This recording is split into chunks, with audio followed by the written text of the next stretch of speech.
Hello, everybody, and welcome to this episode of Mastering Midlife: How to Thrive When the World Asks the Most of You. I am your host, Mark Silverman. Today's show is a tribute to a man who died last week, Sean Stephenson.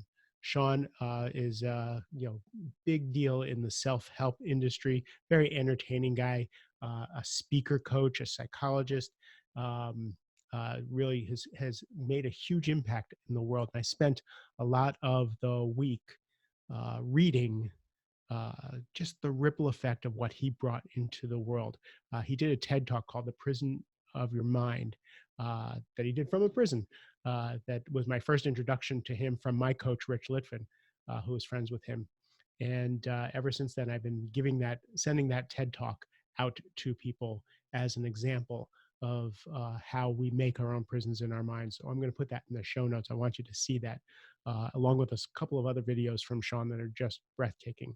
The man was just full of love, full of wisdom, full of experience. Uh, but I want to tell you about my own personal experience with Sean, other than some of the conversations we had. Sean came to do some speaker training for us at a workshop that I was at in California.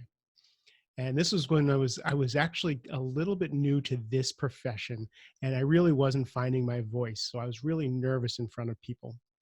And Sean said, do we have any volunteers for the first exercise? And his exercises are really edgy. So, and he, was not a blushing flower. He would definitely confront you if you weren't doing what you needed to do. So it was kind of scary. But I had my newfound courage of putting my hand up first. I remember this workshop so much, of actually stepping out and going, whoa, what did I do? So I put my hand up first, and I was the first one for this exercise.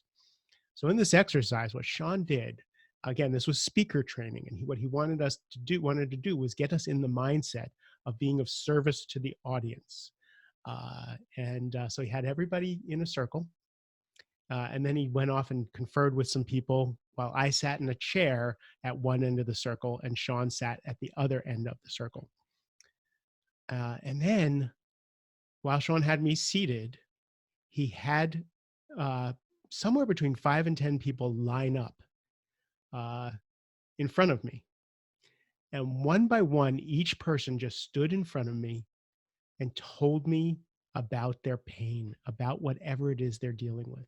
And the first person stands up and says, my mother's been sober for 10 years and I just found out she went out and drank and it's tearing my heart apart. The next person stood up and said, I'm 42-year-old, I'm a single woman. I don't know if I'll ever find a partner, and I don't know if I'll ever have children, and it just crushes me. And then the next person talked about their child with autism and how they are fearful for them. And then by the time he got to the second person, I was choked up and tearing up. By the time he got to the fourth person, I was destroyed. I was sobbing. The whole room was sobbing. By the time he got to the sixth person, my heart was burst so far open. My compassion, my connection to other people was like nothing I had ever experienced. And I couldn't cry in a pretty way. This was sobs. And by the time he got through the line, his point was made that the people who come to us for coaching, the people who listen to us, the people who do our exercises and our workshops, and the people we speak in front of all have pain, all have challenges, all have broken hearts.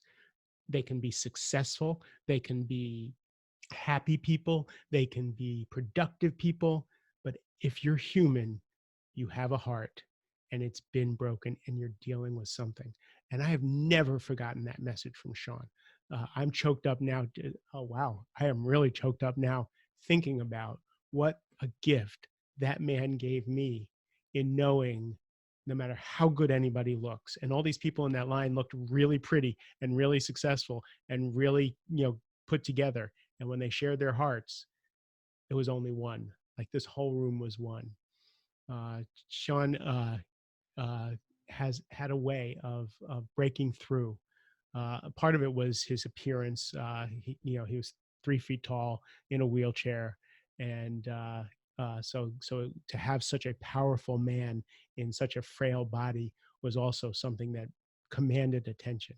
But he was also funny, compassionate, and like I said, I'm going to share these videos. I wanted to share just that little moment with you that I had with an extraordinary man. Uh, his legacy was to rid the world of insecurity, because when we're insecure, we do silly things. We're greedy, we're fearful, we want, and we'll do unnatural acts. And he wanted to rid the world of insecurity, and it was absolutely mind blowing what he did for people. So thank you for listening. Please watch the videos.